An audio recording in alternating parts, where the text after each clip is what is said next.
Izi ni inyanya z'isombe ngiye kuzishyira mu isombe. Hari abantu bavuga ngo inyanya ngo ntago zijya zijya mu isombe, ngo isombe ntago ijya ijyamo inyanya. Ayo mategeko ntago nzi aho bayakuye, ariko ngiye kugira ngo nteke isombe iryohe, umuntu wese uyiriye avuga ati isombe washyizemo ibiki. Kiramo inyanya ahubwo kandi nyinshi. Isombe, ibanga ryo guteka isombe iryoshye ni inyanya nyinshi, ubunyobwa buhagije. Ubundi umuntu akakubaza ngo iyi sombe washyizemo ibiki ko iryoshye cyane, kandi igitangaje nta n'inyama ziba zirimo.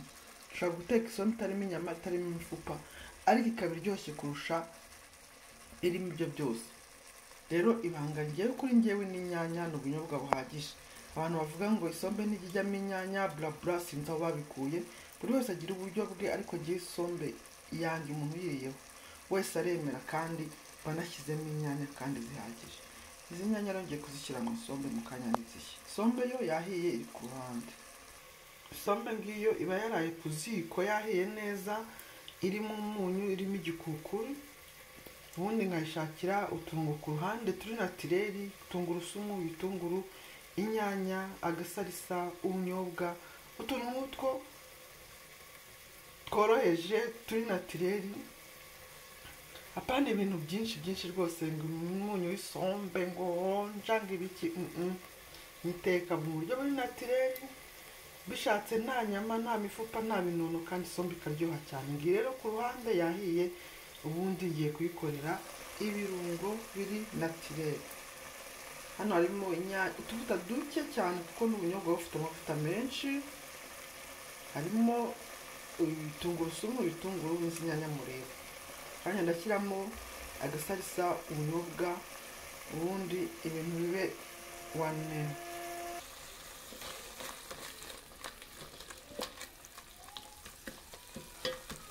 Inyanya rero zirimo gushya, mu kanya ndashyiramo agasarisa kazunganire kugira ngo zize gukora neza cyane mu isombe yacu. Urabona ko zitangiye gushya, hari kubura gatoya ngo zishye neza zihaye.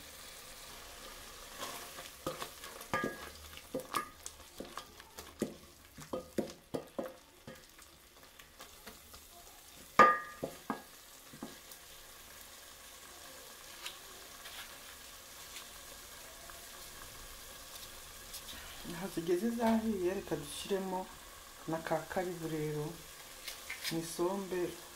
Agakaribu cyangwa agasarisa karushaho kuyiryoshya cyane.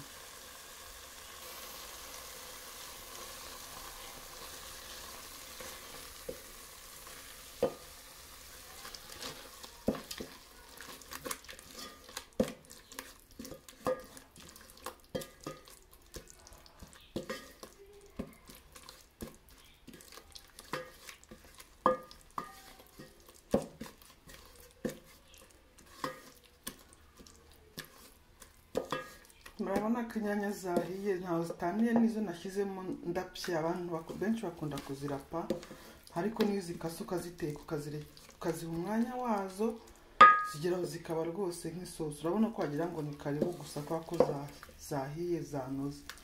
Ntacyo bitwaye rero wazirapa, wazikata bisanzwe ukaziha umwanya, byose ni kimwe kuko zirashya rwose zikamera neza. Urabona ko ni uruvange rw'inyanya na salisa, ibitunguru, tungurusumu byahiye. Mu kanya iyi salisa nshyizemo nimara gushya neza, ndashyiramo bwa bunyobwa bwanjye.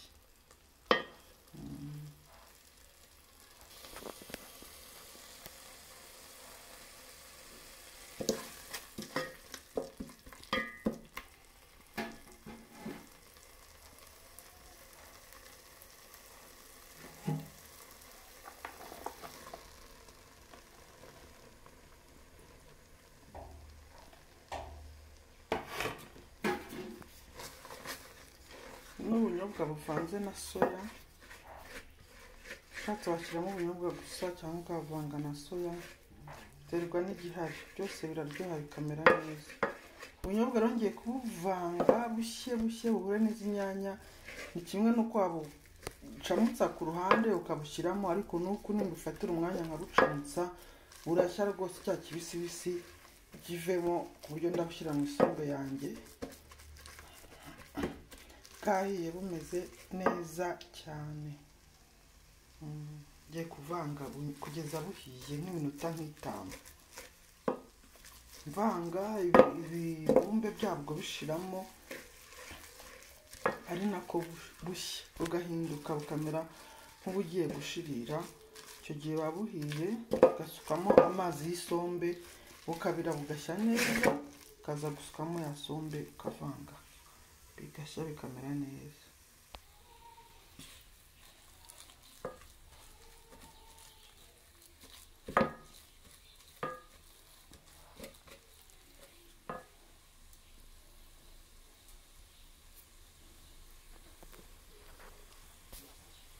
Aha rero ubunyobwa burahiye minota 3-5 biba bihagije. Hanyuma ngiye gushyiramo amazi. Iyi sombe rero nta mazi menshi arimo ku buryo nakoresha amazi y'isombe. Isa niyo igiye gukama, n'ubundi nkoresheje amazi ari mu byansaba kuza kongeramo amazi asanzwe nyuma. Ariko iyo harimo amazi ahagije niyo ukoresha nibyo byiza kurushaho. Ariko kuko adahagije isa niyakamye, aho kugira ngo nze gusukamo amazi nyuma, ahubwo muri bwa bunyobwa bwanjye ngiye gushyiramo amazi asanzwe makeya ku buryo ataraza kuba menshi arahura n'ayandi ari mu isombe.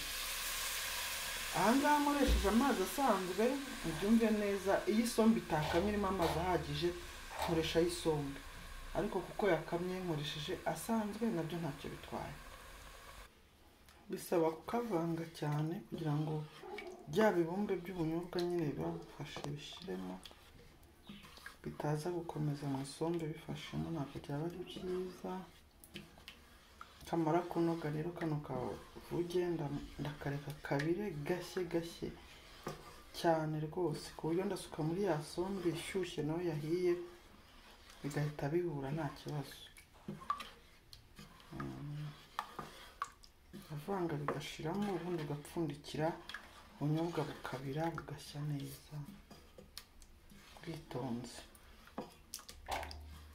Shyiramo amazi aringaniye bitewe n'ari mu isombe nyine, kugira ngo itaza gufata cyane cyangwa ikaba umugezi. Uragereranya ibintu byose, iyo ubifite mu kuboko bimenyereye nyine urabikora ukagereranya neza bigahura. Rero dupfundikire kano kavuge k'ubunyobwa gashye neza, ubundi dusuke muri ya sombe yacu.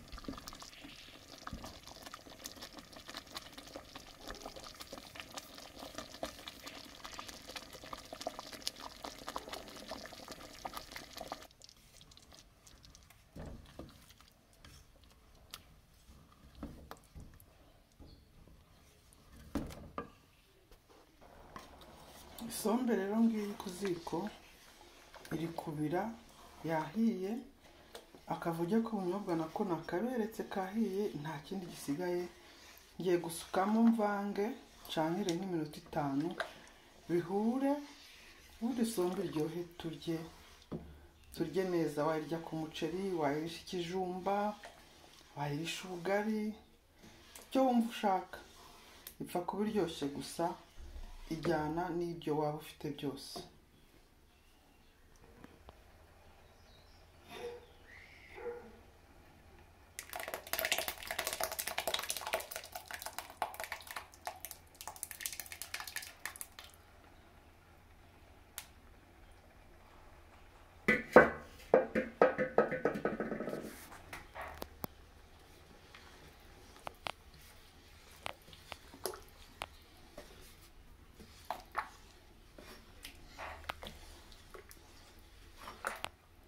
Wow, isombe ihita ihinduka ubireba igasa neza, ikaba isombe iryoheye ijisho rwose, kandi no mu kanwa biba ari uko.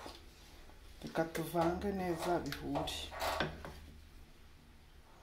Nuko rero wateka isombe udakoresheje ibintu bihambaye, ugakoresha ibintu biri naturel gusa kandi isombe ikaryoha. Ubu tugiye kuyireka ishye hanyuma tuyirye. Nuko rero tubisoje, reka ndebe n'ibindi ku ruhande byo kuyirisha. Isombe nashaka kubereka nuko nguko wayiteka rwose itagusabye ibintu bihenze, imifupa, inyama, ibinono, wapi, kandi ukaburiye neza. Murabona ko ifashe mu rugero, ni isombe iryoshye rwose. Rero ibyo nashaka kubereka ku isombe ni ibi. Reka ndebe ibindi ku ruhande, tuzasubira n'indi video twiga n'ibindi. Ciao ciao.